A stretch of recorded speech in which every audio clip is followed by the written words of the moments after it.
As pessoas dizem que a gente não pode se casar com alguém tão rapidamente, que é preciso tempo para a gente conhecer bem a pessoa.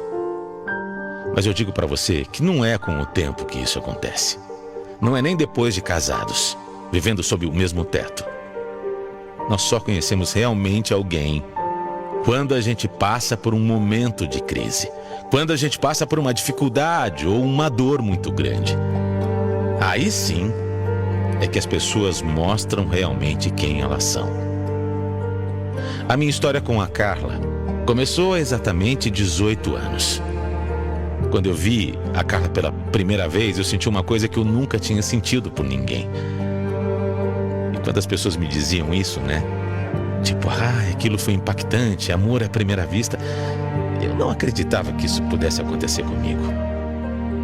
Encontro de almas. Já ouviu falar nisso? Pois é.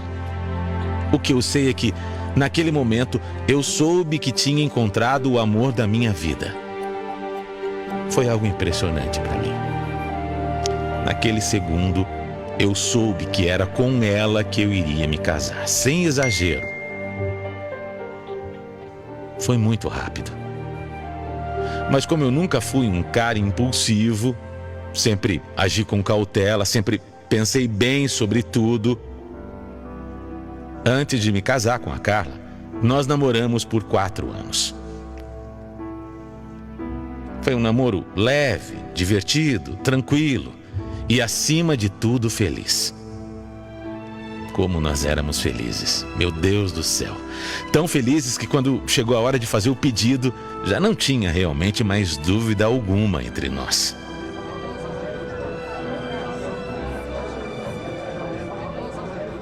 Amor, meu amor, claro que eu quero me casar com você. É tudo que eu mais quero. Pois eu acho que já passou da hora, Carla. Há 4 anos eu tenho a certeza que é você, sabe? Você é a mulher da minha vida. Você é a mulher que eu quero pra sempre do meu lado. Você é muito especial pra mim. E eu nunca tive dúvidas disso. Eu também nunca tive dúvidas, Miguel. Nunca. Eu prometo que eu vou te fazer muito feliz. Pra sempre. A nossa vida de casados era muito boa. Nunca teve luxo, mas a gente vivia tranquilamente. Só que depois de alguns anos, a gente começou a enfrentar a nossa primeira crise. Foi quando eu perdi o emprego. No começo eu até achei que seria uma coisa passageira, que logo eu arrumaria outro, mas o tempo vai passando e quando você percebe que não está conseguindo nada, bate o desespero. Aquela coisa de você começar a se sentir um inútil. A Carla trabalhava, mas eu é que mantinha realmente a casa. E comigo desempregado, as contas começaram a apertar para valer. O medo, a preocupação, a insegurança fizeram com que o meu casamento ficasse abalado. Como eu disse, a gente nunca teve luxo. A gente sempre viveu de uma maneira muito simples. Nunca sobrou dinheiro também. Mas naquele momento ficou tão difícil, as coisas ficaram tão feias que a gente chegou a muitas vezes não ter o que comer. Não tinha nem o básico. A gente já estava na fase de escolher qual era a conta que a gente ia pagar, sabe? E qual a gente ia deixar de lado. No mercado a gente já comprava só o essencial mesmo. E o pior era o desespero de não saber quando isso ia acabar. Eu via o medo nos olhos da Carla. E percebi que ela andava se distanciando de mim também. Quando eu perguntava, ela desconversava, dizia que só estava um pouco triste. Mas eu estava sentindo que o meu casamento não ia durar muito.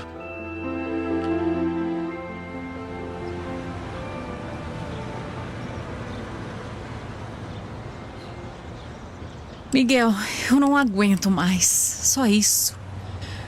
Eu não aguento mais. São meses já nesse sufoco e você não consegue arrumar nada. Mas eu tô tentando, né, Carla? Você vê, todos os dias eu saio, eu vou atrás de alguma coisa.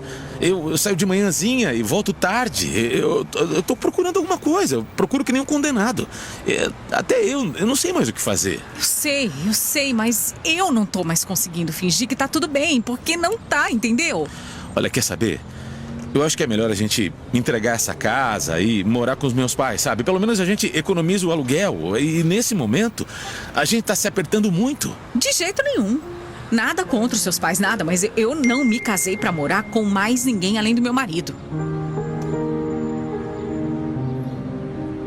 Depois dessa conversa, então, a Carla ficou ainda mais fria e distante. Ela não chegou a falar claramente, mas eu entendi o que ela estava querendo dizer, sabe? Entendi o recado. Ela estava cogitando se separar. E eu tentava entender o lado dela, porque a situação estava muito difícil para nós. Mas eu não nego que eu me desapontei um pouco com o jeito que ela estava encarando tudo. Eu já estava me sentindo péssimo, um lixo, o pior dos homens, um imprestável. E ela, daquele jeito, só estava me colocando ainda mais para baixo. Olha, eu rezei tanto nessa fase, mas eu rezei tanto, com tanta esperança que as coisas melhorassem, sabe? Foram 15 meses desempregado. 15 meses. E quando eu já não via mais uma saída, tudo começou a se resolver. Graças a Deus. Graças a Deus o dinheiro voltou a entrar. A gente foi colocando bem aos pouquinhos as coisas em ordem, as contas em ordem, e isso fez com que o meu casamento também começasse a melhorar.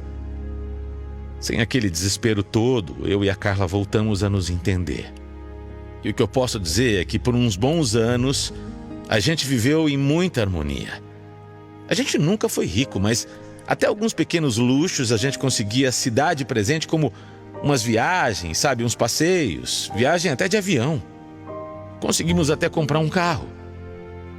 A Carla era uma ótima companheira e eu realmente a amava. Amava desde o primeiro dia, amei durante a nossa pior crise. Eu amava no momento de tranquilidade, no momento fácil, no momento difícil. Eu sabia que eu ia amá-la para sempre. Ela era a mulher que eu tinha escolhido para ser a mãe dos meus filhos. Mas infelizmente a gente nunca conseguiu ter filhos. No começo isso foi um baque pra gente, porque era uma vontade nossa, né? Para construir uma família, para realizar um sonho. Quando a gente soube que ela não poderia engravidar, a gente ficou bem triste. Mas foi outra coisa também que com o tempo a gente conseguiu superar. Se não era uma vontade de Deus, então seríamos só nós, eu e ela, para sempre. Eu até já conseguia visualizar o nosso futuro. Nós dois, bem velhinhos, juntos, numa casinha com uma cerquinha branca, uma vida inteira de amor e cumplicidade. Era o que eu queria. Era o que eu mais sonhava. Mas quando eu completei 45 anos, mais uma vez, a minha vida deu uma volta de 180 graus. Eu estava muito bem nessa fase. Estava tranquilo. Mas Deus tem planos que a gente às vezes não entende, né? E eu acho até que eu não sou ninguém para questionar. Eu não sou evoluído bastante para entender e não me revoltar. 45 anos eu tinha. Só 45 anos quando eu descobri que estava doente. E não era uma doença qualquer. Eu descobri que eu tinha aquela doença horrível que tira a vida de tantas e tantas pessoas. Quando você ouve que você tem câncer, é desesperador. Você sente que o chão abre. Você sente que você está caindo num buraco que não tem fim. Mas não foi só isso. Eu ouvi que o meu caso era muito grave. Muito grave e que já estava num nível avançado. Eu não desejo para ninguém ouvir o que eu ouvi. Para ninguém. Eu e a Carla choramos muito, mas prometemos que teríamos fé até o fim. A gente realmente tinha esperança na minha recuperação. A gente só não sabia que ia ser tão duro e tão difícil. Cirurgia, quimioterapia, radioterapia. Eu fiquei muito debilitado. Cheguei a perder 25 quilos. A luta estava sendo muito difícil e eu me sentia perdendo aquelas batalhas todas. Tem dia que você até está um pouco melhor, mas na maioria das vezes eu já nem acreditava que ia conseguir superar. Se no começo a Carla esteve do meu lado o tempo todo, aos poucos ela foi se afastando. Eu sabia que era muito duro para ela também. Eu não reclamei quando ela falou que não ia mais me acompanhar na quimioterapia. Era chato mesmo ficar lá tantas horas. Ninguém gosta. Aos poucos ela também deixou de ir nas consultas, nos exames, em tudo. Eu passei a lutar sozinho. E eu nunca me senti tão infeliz. As coisas estavam feias. Eu me sentia fraco, triste, abandonado. Eu me sentia morrendo. Essa que é a verdade. Entrei em depressão e, para piorar, eu estava gastando muito dinheiro com tudo aquilo. Eu me revoltei. Para de me cobrar atenção toda hora, Miguel. Que inferno! Carla, eu tô falando isso porque eu não tô me sentindo bem. Eu tô me sentindo sozinho. Eu não vou conseguir passar por isso se eu não tiver o teu apoio.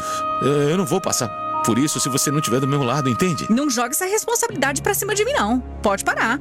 Você depende dos médicos, não de mim, Miguel. Eu não aguento mais essa vida, entendeu? Eu não aguento mais você aí chorando toda hora pelos cantos. Eu não aguento mais ter que ficar cuidando o tempo todo de você.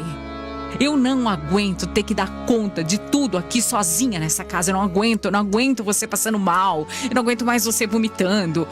Olha, sério, é horrível falar isso. Mas essa não é a vida que eu sonhei pra mim. Eu tenho só 44 anos, sabe? Eu não posso perder a minha vida toda assim, vendo você o tempo todo, sabe?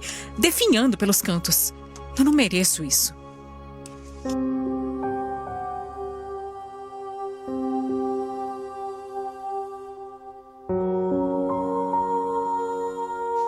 Eu não estava acreditando no que eu estava ouvindo. Mas era isso mesmo. Ela estava dizendo que não me aguentava mais porque eu estava doente. Ela estava me dizendo ali que ela queria ir embora. Ir embora, tocar a vida dela, ir embora de casa. E ela estava ainda tentando me fazer entender o lado dela. Entender que ela, só com 44 anos, não podia desperdiçar a vida dela ao lado de alguém como eu. Na situação que eu estava. Olha, eu vi aquilo, me chocou num nível que eu não consigo nem dizer pra você, eu não consigo explicar aqui. Eram quase 15 anos de casamento. E ela estava me deixando daquele jeito. No pior momento da minha vida, na fase mais sombria de todas. A única coisa que eu pensava é: quem era aquela mulher que estava do meu lado? Quem era aquela mulher que dormia do meu lado há tanto tempo?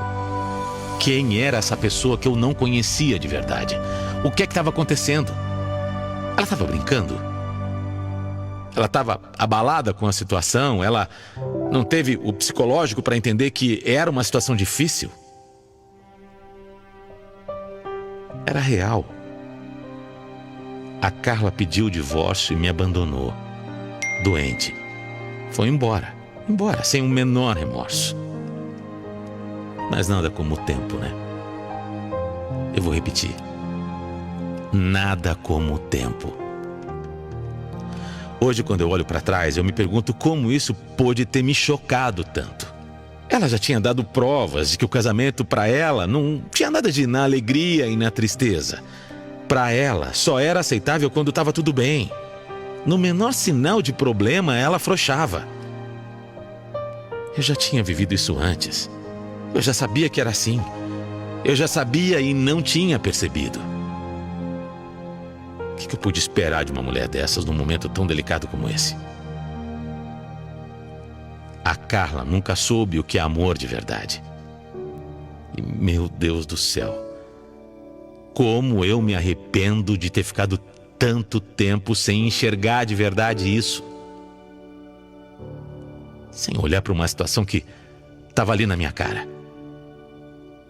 A gente não enxerga mesmo.